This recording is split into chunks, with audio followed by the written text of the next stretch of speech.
What's up, guys? I'm Nobody Special, and we've got our CPI read is out.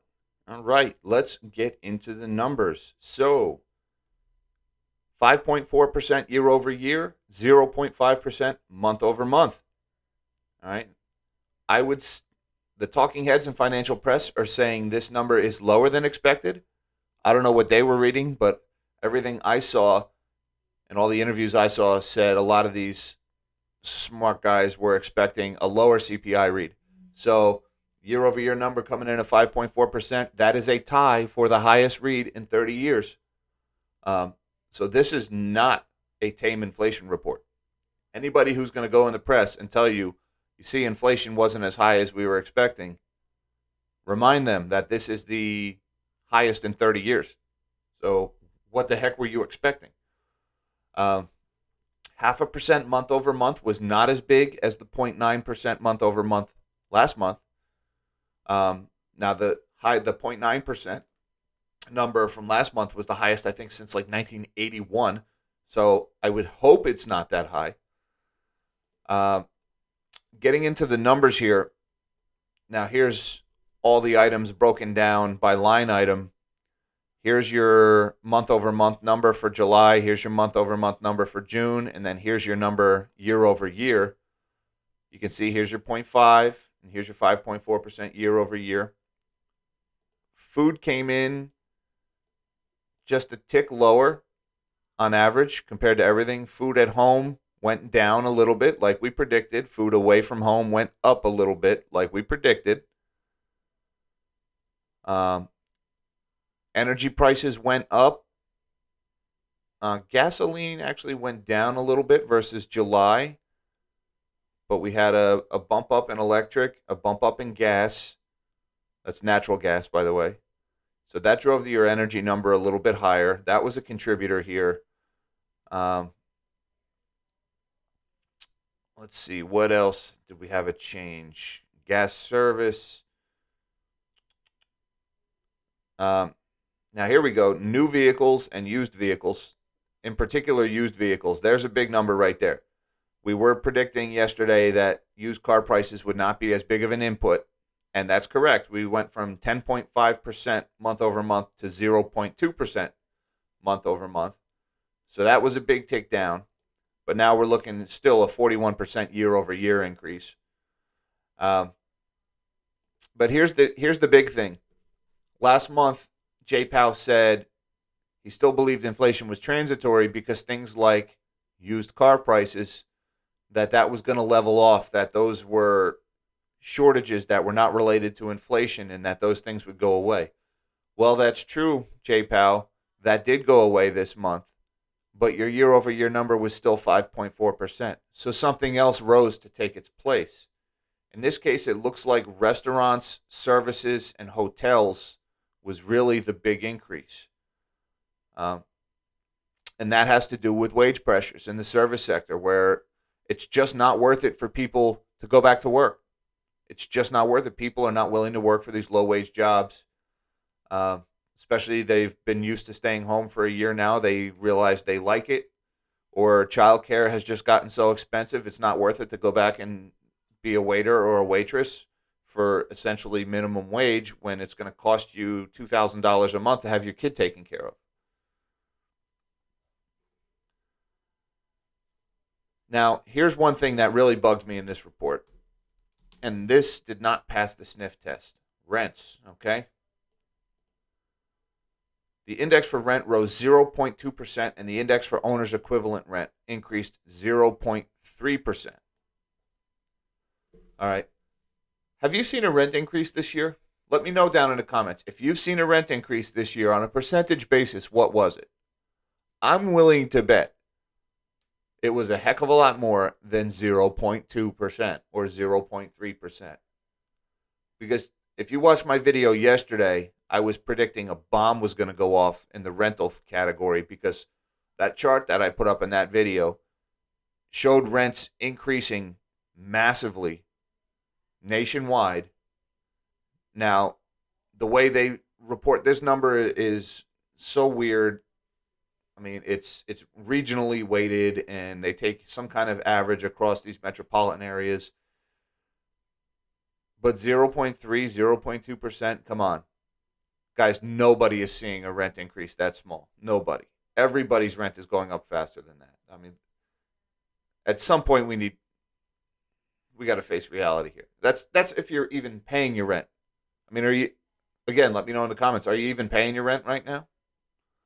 I guess you don't have to because apparently the Center for Disease Control is now in charge of landlord tenant relations in this country because they just said you don't have to pay your rent anymore. And the Supreme Court said that's unconstitutional. And the CDC said, well, we're doing it anyway. I don't explain to me how that works. So this rent number just doesn't pass the sniff test to me. The other thing we've got here, the index for lodging away from home continued to rise sharply, increasing 6% in July after rising 7% in June. So hotels are getting more expensive, restaurants are getting more expensive. Again, that's wage pressures. People just don't want to come back to work for peanuts, so you have to raise your wages. And when you raise your wages, but you don't get a corresponding increase in productivity, your prices have to go up. So I see wage pressures pushing here.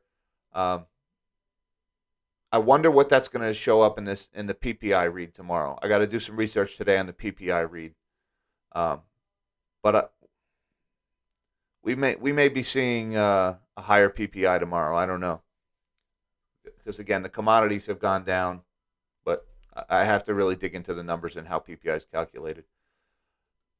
So all in all, based on my predictions yesterday, my predictions about restaurants came true. My predictions about used car came true. My predictions about rent, way off base. That one was not right.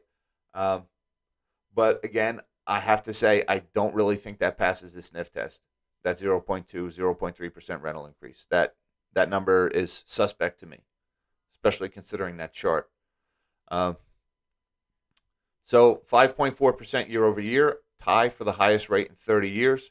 Inflation is still here. Inflation is still red hot, although it is not red hotter than it was last month. So there's that. Let's see what the markets have done here. My trusty 10-year yield. Let's make sure you guys can actually see the chart. Okay, let me make myself a little smaller here. Shrink my head. Okay. So looks like yields on the 10-year are coming. Are they coming down? They're showing up 0.01 or up 1 basis point right now. We're due for a pullback in yield on the 10-year. Look, we've had 1, 2, 3, 4, 5 green days in a row. And I'm going back here. I see 4 in a row, 4 in a row, 4 in a row. I don't see 5 green days in a row anywhere in the last year. We had a little bit of like a double bottom here, it looks like, and that double bottom was right around a prior resistance level at 1.17. You know, that kind of matched the resistance from January, February timeframe.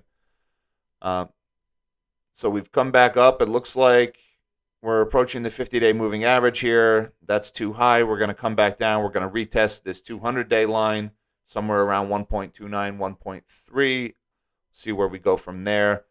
I don't think this inflation number is going to change anybody's mind. I don't think it's going to make the Fed act sooner. I don't think it's going to make the Fed act later. I think this number just supports the status quo. And that's pretty sad because it's the highest inflation read in 30 years. But that's just my interpretation. Now let's see what we have. The S&P. S&P's up 0.25%. The Dow's up 0.5%. NASDAQ's pretty much flat for the day. Russell's down a little bit. Oil's down a little bit. Let's check on the shinies. Gold seems like it's struggling to make up its mind. Doesn't really know. Oh, look, here's a big drop at 10 o'clock. Surprise, surprise. Silver. Look, there's a big drop at 10 a.m. Surprise, surprise. So, Bitcoin. Look at Bitcoin. 46,200.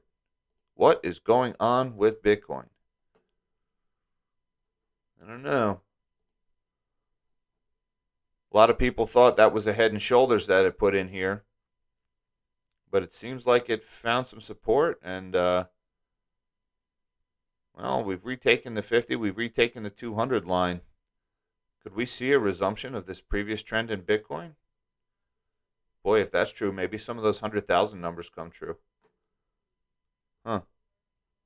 We'll keep an eye on crypto. We might have to do a video on crypto soon. Anyways, guys, that's all I got for you for now.